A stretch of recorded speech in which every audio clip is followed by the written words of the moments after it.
The teacup slipped from my son-in-law's hand the moment he hit the floor. His body convulsed, his eyes rolled back, and the half-smile he wore just seconds ago twisted into sheer terror. Foam gathered at the corners of his mouth, and all I could think was that wasn't supposed to happen to him. That tea was meant for me. Now you might wonder what kind of daughter would serve her own mother a poisoned drink. What kind of child plots not just to take her parents' money, but her very life? After 68 years on this earth, I've learned that betrayal doesn't always come from enemies. Sometimes it wears the face of the person you raised, the one you love the most. But before I take you back to the beginning, before I explain how a warm family dinner turned into a crime scene, let me be perfectly clear. I didn't survive decades of teaching stubborn teenagers the loss of my husband and the trials of building a new life alone by being naive. When someone tries to drug me in my own home, I notice. And when that someone happens to be my only daughter, the betrayal cuts deeper than any knife could. 2 hours earlier, the house was full of laughter. Rachel, my daughter, insisted on hosting a welcome home dinner after I sold the family house and moved closer to her. She decorated the table, poured the wine, and brewed my favorite chamomile tea herself. It should have been a night of warmth, but instead, it became the night I realized my child wanted me out of the way forever. I saw the pill drop, tiny and white, dissolving faster than sugar in the steaming cup. I watched Rachel glance around her hands, trembling as she pushed the cup toward me. "Here, Mom," she said, her voice dripping with sweetness. "You deserve to relax, and relax. I would have into a permanent sleep if I hadn't made the decision in that very moment to change everything. What I did next saved my life, but it also exposed a plan so twisted, so carefully crafted, it would shake the foundation of what it means to call someone family. Tell me, what would you do if your own child tried to poison you? Would you confront them, forgive them, or quietly play along until you uncovered every detail of their betrayal? Before I take you into the full story, let me pause for just a moment. If you've ever lived through family betrayal, if you've ever felt the sting of being hurt by someone you should have trusted most, you are not alone. That's what this channel is here for. So subscribe now, because even if you can't finish this video today, you'll always have a place to return, where the stories may be painful, but the lessons are powerful. Now let's go back to the moment when everything began. 2 hours before the teacup clattered to the floor, my house was filled with the kind of noise I used to dream about during quiet evenings alone. Rachel moved around my kitchen like she suddenly cared about every little detail, straightening placemats, polishing silverware, humming, as though she'd been preparing for this moment all her life. Daniel, her husband, opened bottles of wine and set out fancy cheeses he claimed he'd picked up at a specialty shop. I had to admit, it looked lovely, almost too lovely. You see, Rachel was never the type to fuss over family dinners. When she was a teenager, I couldn't even get her to carry her plate from the table to the sink without an argument. But that night, she was Martha Stewart, Julia Child, and the Queen of England all rolled into one. And as proud as I wanted to feel watching her take charge, something about it made the hairs on my arms prickle. "Mom, sit down. Let us handle everything," she said, gently, pushing me into one of the cushioned chairs at the table. Her voice was sugary, a little too sweet, like the frosting on a cake that hides the fact it's stale inside. I tried to relax. After all, hadn't I just sold the family home for more money than I ever thought I'd see in my life? $2.5 million sat safely in my account. Money meant for travel comfort, and maybe even a new hobby or two. Rachel insisted I move closer to her, so we could be a real family again. It sounded like a dream come true. At 68, who wouldn't want to be surrounded by love instead of loneliness? But as I watched Rachel's carefully painted smile, I wondered if this wasn't about love at all. Maybe it was about something else entirely. Daniel clinked his glass against mine. To fresh beginnings, he said, his grin wide, but his eyes darting to Rachel, as if searching for her approval. Rachel raised her own glass and added, to family, because at the end of the day, family is all we have. The words rolled off her tongue, but there was a sharpness underneath, like a knife wrapped in velvet. Dinner itself was cheerful enough: roast chicken potatoes, a bottle of red I actually liked. But even as laughter filled the air, I noticed how often Rachel glanced toward the folder sitting on the counter, a plain manila folder, just slightly out of place in a room set for celebration. When she thought no one was looking, she slid her phone across the table and snapped a picture of something inside it. I knew that folder. It contained the documents from the sale of my old house, the ones showing the final wire transfer. Why would Rachel need a photo of that? I forced myself to keep smiling, passing mashed potatoes, nodding at Daniel's jokes about work. But my stomach was twisting tighter than the napkin in my lap. After dinner, while Rachel disappeared into the kitchen with Daniel, I excused myself to use the bathroom. Instead, I slipped quietly into the study, where I'd seen Rachel earlier. The printer light was still on, humming softly, and there on the tray sat a half-finished copy of my financial records. She had been making copies of everything. I picked up the page and scanned it. Account numbers, balances, even the trust documents from my lawyer. It wasn't just curiosity, it was preparation. I slid the page back and straightened my shoulders before walking out as if nothing happened. Rachel reappeared, holding a tray of steaming mugs. Chamomile tea. "Mom," she said with a smile that didn't reach her eyes. "Just the way you like it." I took the cup, my fingers brushing against the warm ceramic.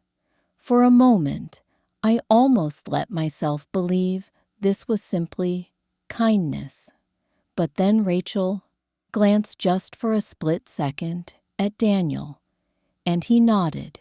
The look wasn't one of love. It was one of agreement, an unspoken signal that something was in motion, something I wasn't supposed to see. My heart thudded in my chest. I raised the cup to my lips, the steam curling up like a warning I couldn't quite put into words. And that my friends was the moment I realized. My daughter wasn't celebrating my fresh beginning. She was planning my end. I stared at the steam rising from that teacup as though it were smoke from a gun. Chamomile, Rachel had said. My favorite. But chamomile was supposed to be calming, soothing. This steam carried something heavier, sharper, almost metallic in its scent. It wasn't just tea, it was a test. I lowered the cup, smiling faintly to keep up the illusion. "Thank you, dear," I said, my voice steady, even though my hands trembled ever so slightly. Rachel's eyes locked onto me, watching, waiting. Daniel leaned forward, his hand resting against the table, his grin just a shade too wide. I had lived long enough to know the difference between kindness and calculation, and right then, both of them looked less like family and more like predators. So I made a decision. I wasn't going to sip that tea. At least, not yet.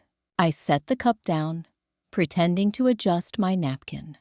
Then, as Rachel leaned back to fuss with her hair, I quietly nudged the cup toward Daniel. "Here, darling," I said lightly. "You're always teasing me about how I hoard the chamomile. Why don't you try some? It's good for the nerves." For a brief moment, Daniel looked surprised, but Rachel nudged him with her elbow, her eyes flicking quickly to mine. He chuckled, awkwardly, lifted the cup, and took a long swallow. I held my breath. 1 second, 2 seconds, 5. And then it started. Daniel's smile faltered. His hands twitched against the table. The teacup slipped from his fingers, crashing onto the hardwood floor. He gasped, his eyes rolling upward, his body jerking violently, as though electricity surged through his veins. Rachel screamed, "Oh my God, Daniel!" She shot from her chair, rushing to his side, as foam bubbled at the corners of his mouth. "Somebody call 911. She shouted, her voice shrill with panic. I froze, watching the chaos unfold. Part of me wanted to rush to help, to grab a towel, to do something. But another part of me, an older, wiser part, recognized what was truly happening. That reaction didn't come from chamomile. That was a drug, a strong one. Rachel's panic was convincing, but I'd seen her act before. When she was 10, she faked tears to avoid punishment for breaking my neighbor's window. When she was 16, she sobbed about a failing grade until her teacher gave her another chance. And now, at 40, her performance was flawless. Almost, because real fear doesn't come with side-eye glances to make sure the audience is buying it. And while she clutched Daniel's shoulders and screamed his name, her eyes flicked up straight at me, just for a second. And in that second, I saw it, the unmistakable look of a plan unraveling. The paramedics arrived within minutes, their boots heavy on the floorboards. They checked Daniel's pulse, lifted him onto a stretcher, and wheeled him out with practiced urgency. Rachel clung to me, sobbing into my shoulder. "Mom, I don't know what happened. He was fine 1 minute, and then," her voice broke, but there were no tears in her eyes. I patted her arm gently. "These things happen, sweetheart. Sometimes the body just gives out." Inside, though my thoughts were racing faster than my pulse, if Daniel's collapse was accidental, why had Rachel's face drained of color when he took that sip?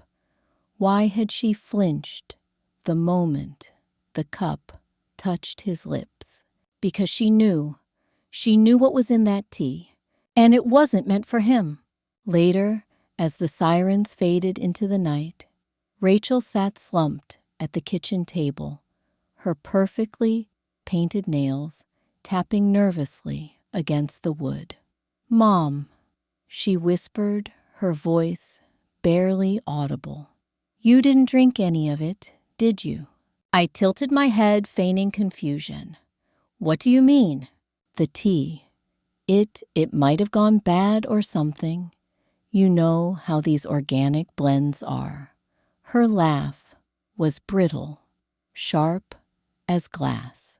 I smiled softly, studying her face. "Oh, don't worry. I feel just fine." And I did, Because for the first time in years, I had absolute clarity. Rachel wasn't trying to protect me. She was trying to get rid of me. That night, I lay awake long after the house was quiet, staring at the ceiling as shadows stretched across the walls. Daniel would recover. The hospital would see to that. But what about me? How long before Rachel tried again? How long before she found a way to make sure the next sip, the next bite, finished the job? I had no answers yet, but I knew one thing with absolute certainty. I wasn't going to wait around to find out, because Rachel thought she'd chosen the game. But what she didn't realize was that I'd been playing it far longer than she had. The next morning, sunlight spilled across my kitchen table, but it didn't feel warm. The air was heavy thick with the memory of Daniel's body jerking on the floor. I stirred my coffee, slowly watching the cream swirl into pale clouds, and asked myself the question I had been avoiding all night. If Rachel really tried to poison me, what would she try next? I wasn't about to wait for the answer, so I dressed, grabbed my purse, and drove to see Dr. Patel, my longtime physician. He'd treated me for everything from high blood pressure to a stubborn flu. And more importantly, he'd always told me the truth, even when I didn't want to hear it. When he walked into the exam room, his brows furrowed. "Linda, you look tired. What's going on?" I hesitated for just a moment. How could I possibly explain? "My daughter served me tea last night," I said finally. "I didn't drink it. My son-in-law did instead." Within minutes, he collapsed. Seizures, foam at the mouth. Dr. Patel's face darkened. That wasn't food poisoning. That was a central nervous system depressant. Likely benzodiazepines or a heavy sedative. Combined with alcohol, it can cause seizures, blackouts, even respiratory failure. So I was right. Not a bad tea blend. Not a stomach bug. A deliberate drug. I felt my hands clench against my knees. She really had tried to drug me. Dr. Patel leaned forward. "Linda, this is serious. You should report it." But I shook my head. "Not yet. If I go to the police now, Rachel will deny it. She'll spin some story about Daniel taking pills on the side. No, I need proof. Evidence that can't be brushed away." Dr. Patel sighed, but nodded. "Be careful, and if you start to feel unwell, call me immediately." Driving home, my mind raced. Rachel didn't just want me out of the way. She wanted me declared incompetent. And the pieces started clicking together. The way she'd been hovering over me lately. The way she reminded me of things I hadn't forgotten. The way she offered to handle all my mail, my bills, just to make things easier. She wasn't caring for me. She was building a case against me. When I walked back into the house, the printer in Rachel's study caught my eye again. Its little green light blinked like it had something to confess. I opened the paper tray, and there it was, a partially printed document labeled Power of Attorney. My name filled the blank spaces. Rachel's signature was waiting at the bottom line alongside Daniel's. I stared at it, my chest tightening. Power of Attorney POA. 3 little letters that could strip me of everything I owned, everything I'd worked for. With that paper, Rachel could sell my home, drain my accounts, make medical decisions for me. And once it was signed, there would be no easy undoing. I thought back to Dr. Patel's words about heavy sedatives. A few weeks of being drugged, a few staged memory lapses, and suddenly I'd look like a confused old woman in desperate need of her daughter's guidance. The perfect excuse for Rachel to shove that paper under my nose and say, "Mom, just sign this. It's for your own good." My stomach turned cold. Later that afternoon, as I walked past the living room, I heard Rachel on the phone. Her voice was low, urgent. "Yes, she's here now. No, she hasn't signed anything yet. But don't worry. She will. She won't even know what she's doing by the time we're finished." I froze my hand, tightening on the doorframe. Her laughter followed, high, brittle, triumphant. She was planning it, planning me. I crept back to my room, my heart hammering. This wasn't paranoia. This wasn't imagination. It was real. Rachel wanted me under her thumb, and she was willing to drug me, deceive me, even kill me to get there. That night, I opened the drawer of my nightstand and pulled out an old leather journal. It had been years since I'd written in it, but tonight I filled page after page with everything I'd seen and heard. Rachel's strange sweetness, Daniel's collapse, Dr. Patel's warning, the half-printed POA.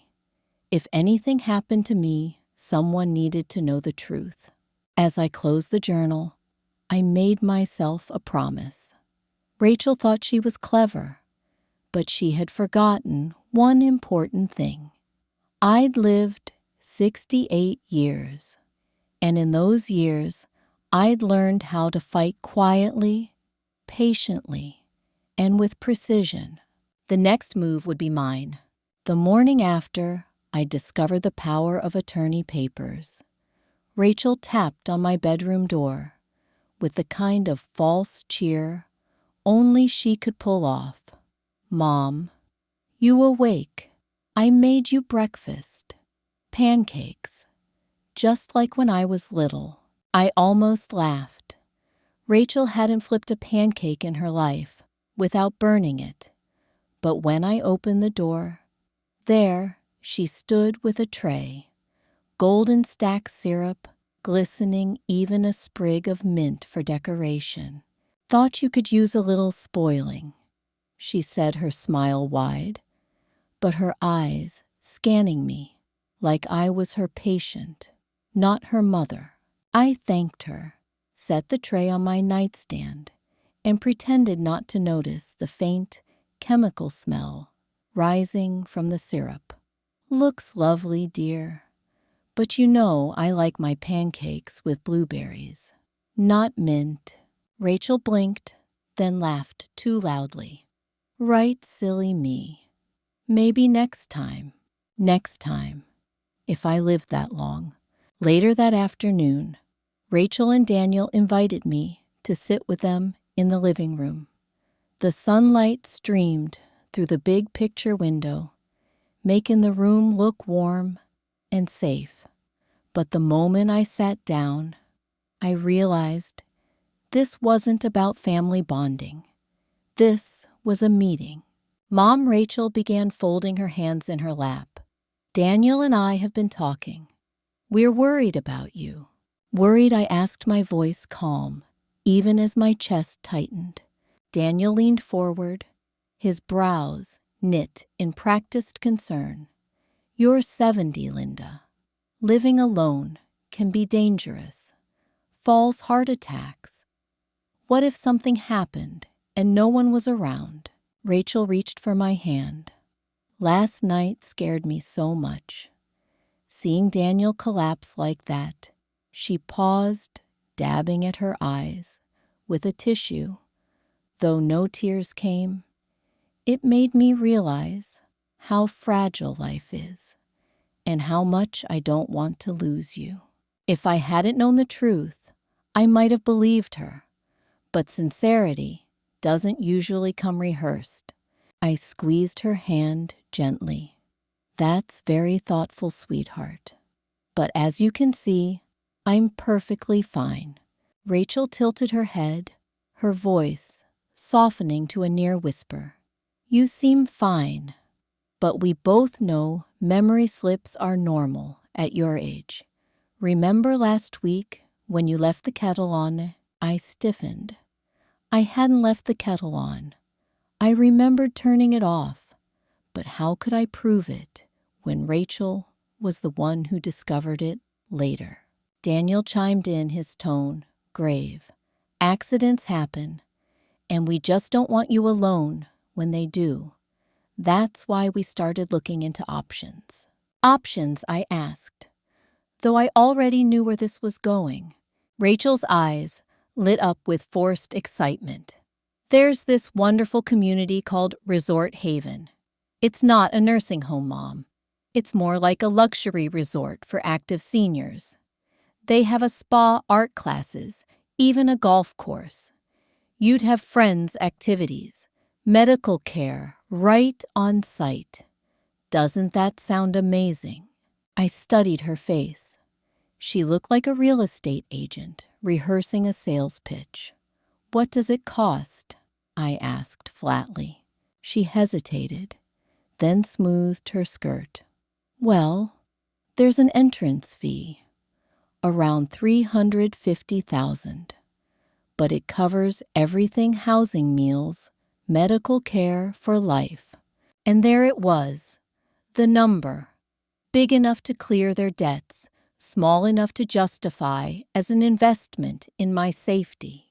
I leaned back, letting silence stretch. Finally, I smiled. It does sound interesting. I'll think about it. Relief washed over Rachel's face. Of course, take your time. We just want what's best for you. But as she spoke, Daniel's phone buzzed on the table. A notification lit up the screen. Final notice, overdue payment. He snatched it quickly, but not quickly enough. So that was the truth. This wasn't about my safety. It was about their survival. That night, while Rachel thought I was asleep, I heard footsteps in the kitchen. The click of the gas knob turning. A faint hiss. My heart pounded. I crept out of bed and saw Daniel crouched near the stove, his face pale in the glow of the pilot light. He wasn't cooking. He was leaving the burner open. If I hadn't smelled it in the morning, if I'd lit a match to make tea, one spark and I'd be nothing but ashes. I slipped back into my room, quietly locking the door. They wanted me out of the way so badly they were willing to risk blowing up the whole house. I sat on the edge of my bed, the weight of betrayal pressing down on me. I had raised Rachel with every ounce of love I had, and now she was treating me like an obstacle to be removed. But she underestimated me. She thought age meant weakness. She thought gray hair meant gullibility. She forgot that while she was busy planning shortcuts, I had been building resilience. Every battle life threw at me had trained me for this very moment. If Rachel wanted a game, then a game she would have. And I was going to win. The next morning, I sat at the kitchen table, pretending to read the paper, when a knock echoed through the house. Rachel was still asleep upstairs, and Daniel had left for work, or at least that's what he claimed. When I opened the door, I saw my sister Margaret standing there clutching a paper bag full of muffins from the bakery down the street. "Thought you could use a little company," she said, brushing past me like she owned the place. Margaret has always been blunt, the kind of woman who tells you if your dress makes you look fat and doesn't apologize for it. But she's also fiercely loyal, and in that moment, I nearly cried with relief. Over tea, real tea, I brewed myself. I told her everything. The pancakes that smelled of chemicals, the gas burner Daniel left hissing in the night, and most of all, the teacup. Margaret's eyes widened. "Linda, This isn't paranoia. They're trying to kill you. I knotted my throat tight. I know, but if I go to the police now, it's my word against theirs. Rachel will say Daniel took medication, or that I'm confused. And without proof, what happens? They spin it into me being senile. And then they get exactly what they want. Margaret leaned back, her jaw set. Then we get you proof. That afternoon, she drove me to see Mr. Collins, the attorney who'd handled my husband's estate years ago. His office smelled of old books and lemon polish, a place where truth seemed to carry weight. "Linda," he said warmly, shaking my hand, "what brings you in today?" I glanced at Margaret, who gave me a firm nod. So I told him everything. Collins listened without interrupting his pen, scratching notes across yellow paper. When I finished, he folded his hands. "I believe you. More than that, I've seen this before." My stomach sank. "You mean children trying to take control of their parents' lives?" He nodded grimly. "It's more common than you think. Power of attorney is a dangerous tool in the wrong hands. Once signed, it's nearly impossible to undo. Combine that with a few claims of forgetfulness, maybe a doctor willing to look the other way, and suddenly you're declared incompetent. Your daughter gains control of everything." "That's exactly what they're planning," I whispered. Collins tapped his pen against the desk. "Then we fight fire with fire. First, we'll document your mental competence. I'll schedule an evaluation with a reputable geriatric specialist. That way, if Rachel tries to claim you're confused, we'll have official proof you're not." "And second," I asked. He slid a folder across the desk. "We restructure your estate into a trust. That way, even if Rachel gets her hands on some paperwork, she won't control the money. The trust will have safeguards, automatic audits, restrictions, triggers if anyone tries to move funds without your consent." Margaret grinned. "Sounds like building a fortress." Collins nodded. "Exactly. A fortress Rachel won't even know exists." Relief surged through me, but so did a deep sadness. What kind of mother has to build a fortress to protect herself from her own child? When we left the office, Margaret linked her arm through mine. "Don't you worry, Linda. We're going to outsmart them. You've survived worse. Remember when Dad said you'd never manage on your own after Bill died? You proved him wrong. You'll prove Rachel wrong too." I smiled faintly.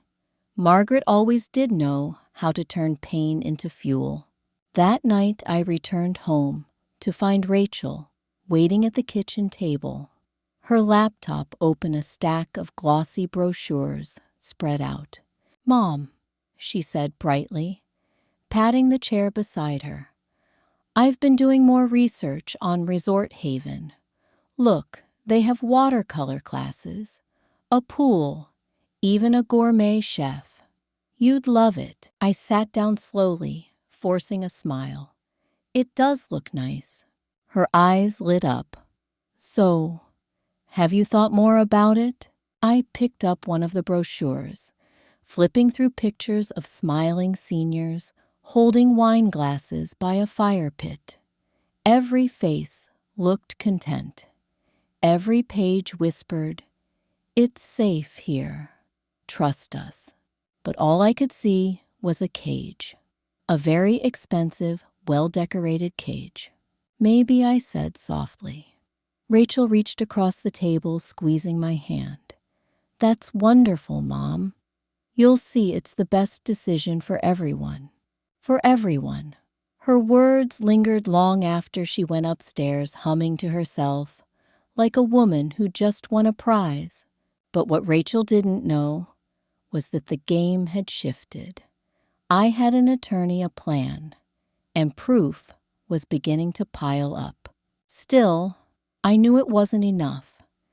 If they were desperate enough to drug me, desperate enough to tamper with the stove, then the next move might not be subtle at all.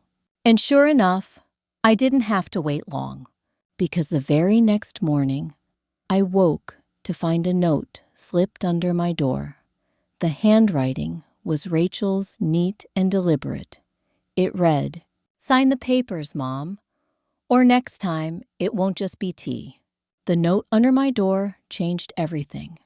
Up until that moment, Rachel had worn a mask, a smiling, syrupy mask of concern. But the words scrawled in her own handwriting were cold, sharp, and honest. "Sign the papers, Mom, or next time it won't just be tea." I folded the note carefully, slipped it into my journal, and sat there in the dim light of dawn. Fear pressed against my chest, but so did something else. Resolve. If Rachel and Daniel thought intimidation would work, they were about to learn what 70 years of grit looks like. Later that day, Rachel staged her first incident.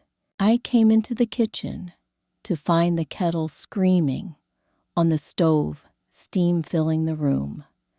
Rachel rushed in, right behind me, gasping dramatically. "Mom, you left the kettle on again. You could have burned the house down." I frowned. "I never touched the kettle this morning." Her eyes narrowed in faux sympathy. "It's okay. These things happen. Forgetfulness is normal at your age."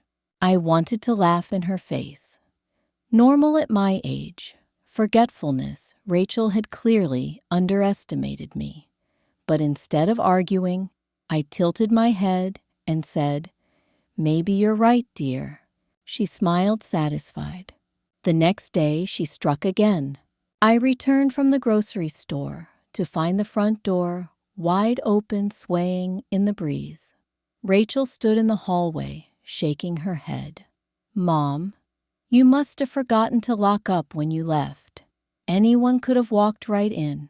"I locked it," I said firmly. "No, you didn't. I was here. I saw it myself." Her tone was gentle, but her eyes gleamed with triumph. This wasn't concern. It was evidence gathering, building a file that would paint me as incompetent. So I let her think she was winning, because what Rachel didn't know was that I had already called a security company. 2 polite young men came that afternoon with tool belts and wires, installing tiny cameras in the kitchen, the hallway, even the living room. I told Rachel it was because of package thefts in the neighborhood. She nodded, pretending to understand, never realizing she was starring in her own surveillance tape. That evening, Daniel tried his hand at performance. He sat with me in the living room, his face grave. "Linda, we're worried about you. Yesterday you nearly burned the house down. Today you left the front door open. What if something worse happens?" Rachel chimed in sweetly.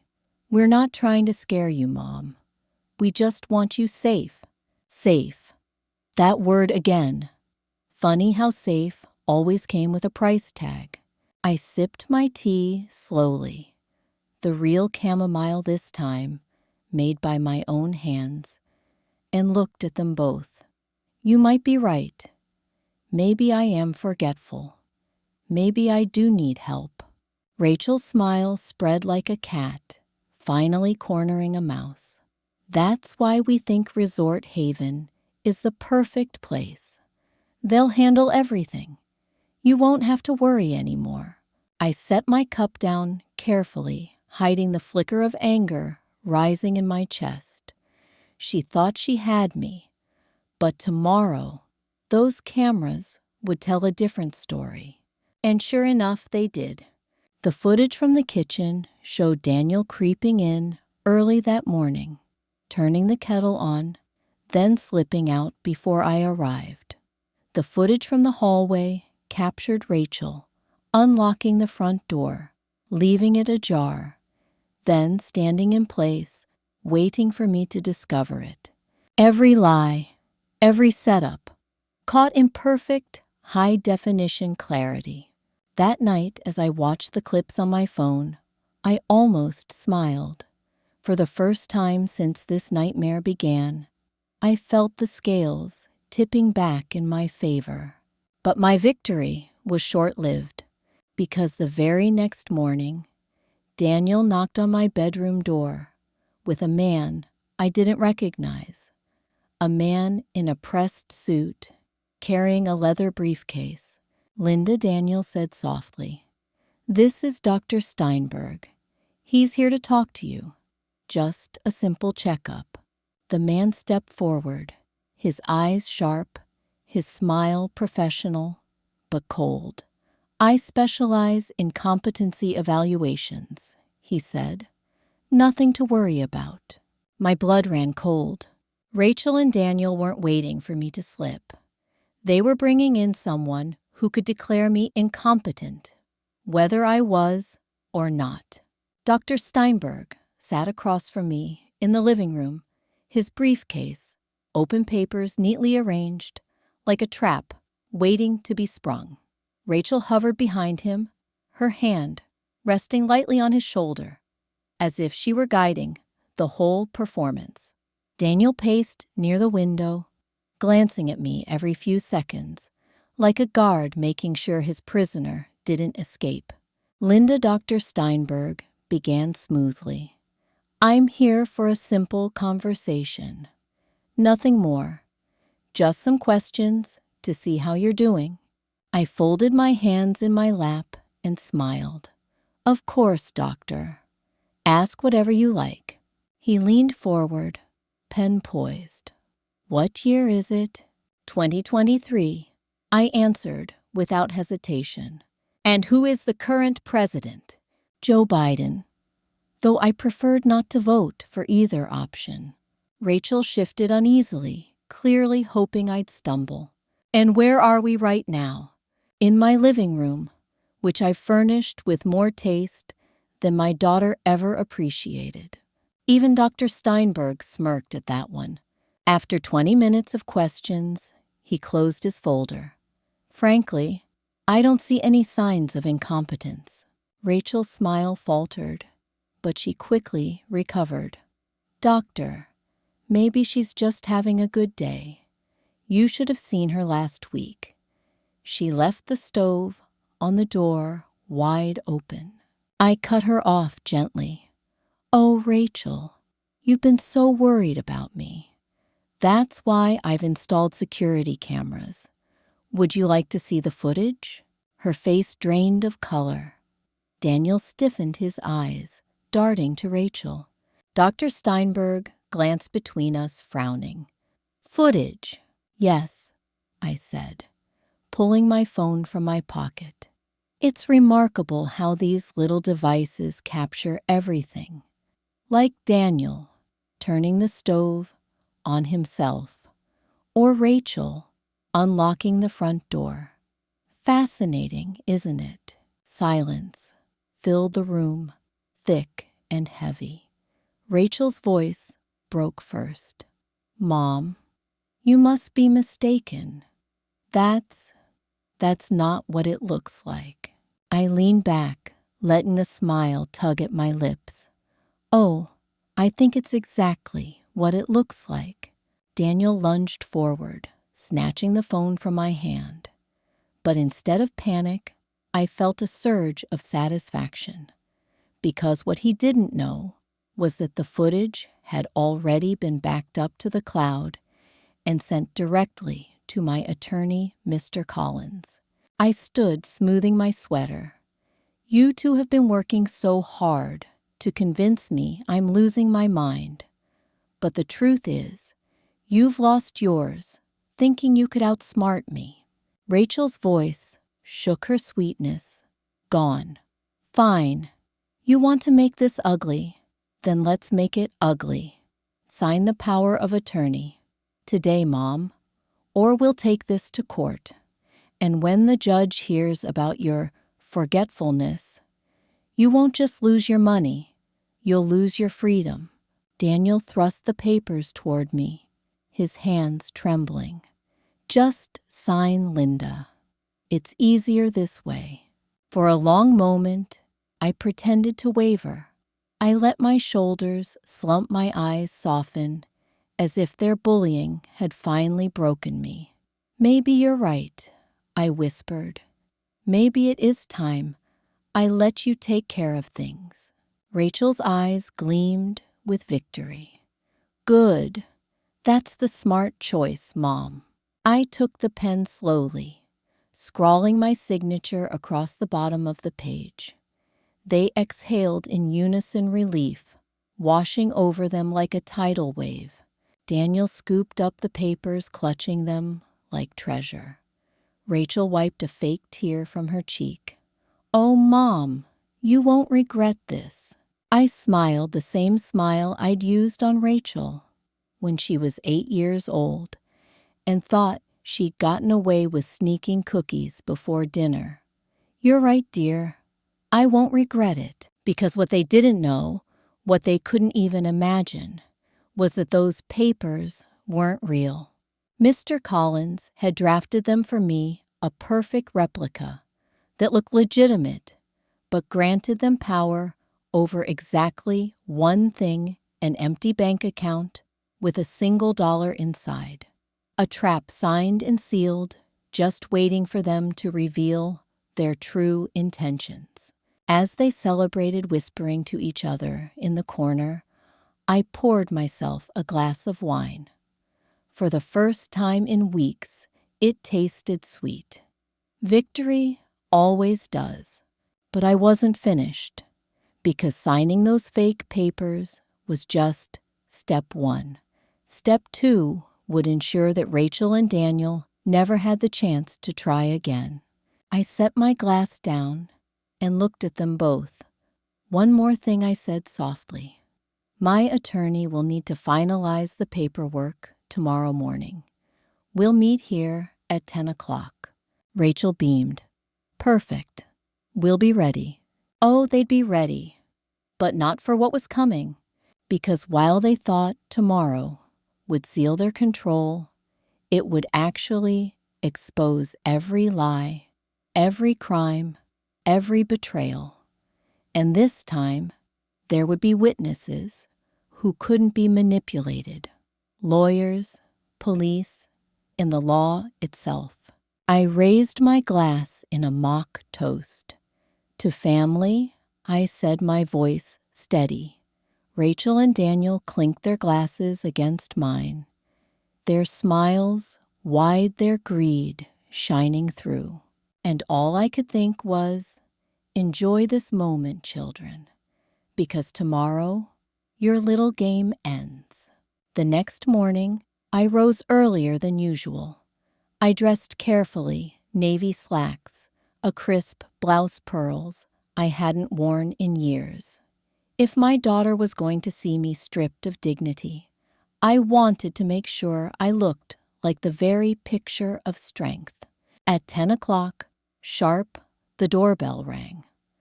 Rachel and Daniel were already seated at the dining room table, papers neatly stacked, pens lined up like weapons. Rachel leaned forward, her eyes bright. Finally, she whispered, the day we take care of everything. I opened the door to find Mr. Collins' briefcase in hand, accompanied by Detective Morrison from the local police department. Her uniform was crisp, her gaze steady. Behind her stood another officer. Rachel's smile froze. What's going on? Mr. Collins placed his briefcase on the table, snapping it open with calm precision. Mrs. Wilson has asked me to oversee this meeting, he said. And the police are here because serious allegations have come to light. Daniel shifted uncomfortably in his chair. Allegations? About what? Detective Morrison pulled out a folder, her tone clipped. About attempted poisoning, falsified documents, and insurance fraud. We have toxicology reports from the hospital confirming your husband ingested a dangerous sedative. We have surveillance footage showing both of you staging incidents to make your mother appear forgetful. And we have the power of attorney documents. You tried to force her to sign documents that are now evidence of coercion. Rachel's face went pale. That's ridiculous. Mom, tell them, you know I'd never. I raised a hand. No, Rachel. I know exactly what you did. I saw you pour something into my tea. I watched you unlock the door and leave the stove burning.